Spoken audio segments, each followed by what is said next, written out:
Joining me now from Southern California, Western Director of the National Right to Life Committee and Chairman of the California Pro-Life Council, Brian Johnston. Brian, while Louisiana and Alabama try and protect life, unfortunately, California is protecting legal murder. Let's face it. And there are bills constantly being peppered in your state capital in Sacramento, and you're well aware of them. One of them, for example, is to provide free abortion pills, and I use the word free in air quotes, free abortion pills on state college campuses, once again promoting this effort to have abortion on demand anytime in California. That's right, Graham. It's rather tragic out here, but I think we have to first realize exactly what Roe versus Wade did, and the fact that it's combined with another decision called Doe v. Bolton. They're written by the same man, by Justice Blackmun, on the same day they came down.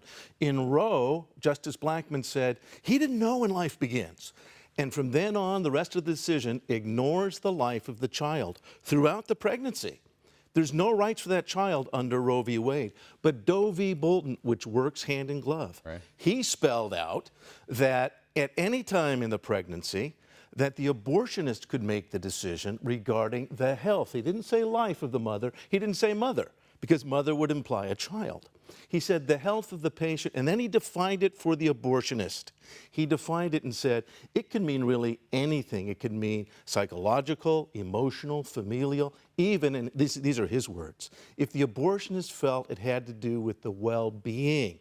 So it left it to the abortionist's opinion and even conjecture about the well-being of his patient.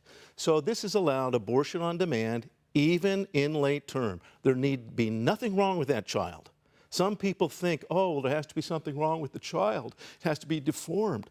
Well, you may feel better if you say that. It's kind of a Nazi reasoning for saying it, but the law doesn't say that. How do you define deformed, right? That's right. And there are people with Down syndrome who don't consider themselves deformed and are leading wonderful lives. There are blind people. They're amazing people. Stevie Wonder, I don't consider Stevie Wonder deformed, and ostensibly they could be aborted, of course. Now, late-term abortion, you brought that up. Yeah. It's being talked about on the campaign trail right now among the Democrats, and this radical Pete Buttigieg says that late-term abortions are, quote, hypothetical. So it's another effort to downplay reality. That's right. Brian, reality is 6,000 to 12,000 late-term abortions every year. That's not hypothetical. That's what I would call murder.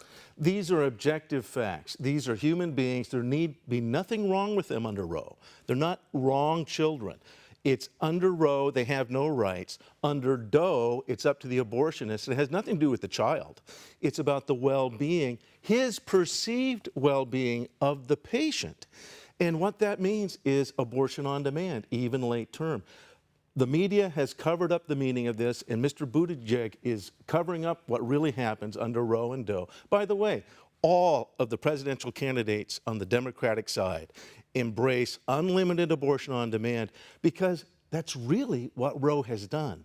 And the abortion advocates know that Roe is now on the ropes. People are looking at the real meaning, and so they're trying to get their people to support every aspect of it. And so it's very extreme. So let's go from California to Missouri. We'll go from the Golden State to the Sunshine State of Missouri, because it looks like Missouri may be shuttering its final abortion clinic. And what a move. You never would have thought this would have happened 20 years ago. So now we have Louisiana, Georgia, Kentucky, many southern states, right? We have Florida, Missouri, as I mentioned, Arkansas, North Dakota. These are all states moving in protecting life, and many of them involve heartbeats. And the Alabama law is designed to pick a fight with the United States Supreme Court. We've established that. It's not going to necessarily, if it does go to the Supreme Court, I think you would agree, it's not going to necessarily gut Roe versus Wade, but what may end up happening here is the Supreme Court giving the imprimatur on what the framers of the Constitution gave us, and that is a federalist system, and allow the individual states to decide this issue and not have one sweeping decision for the entire country. You agree?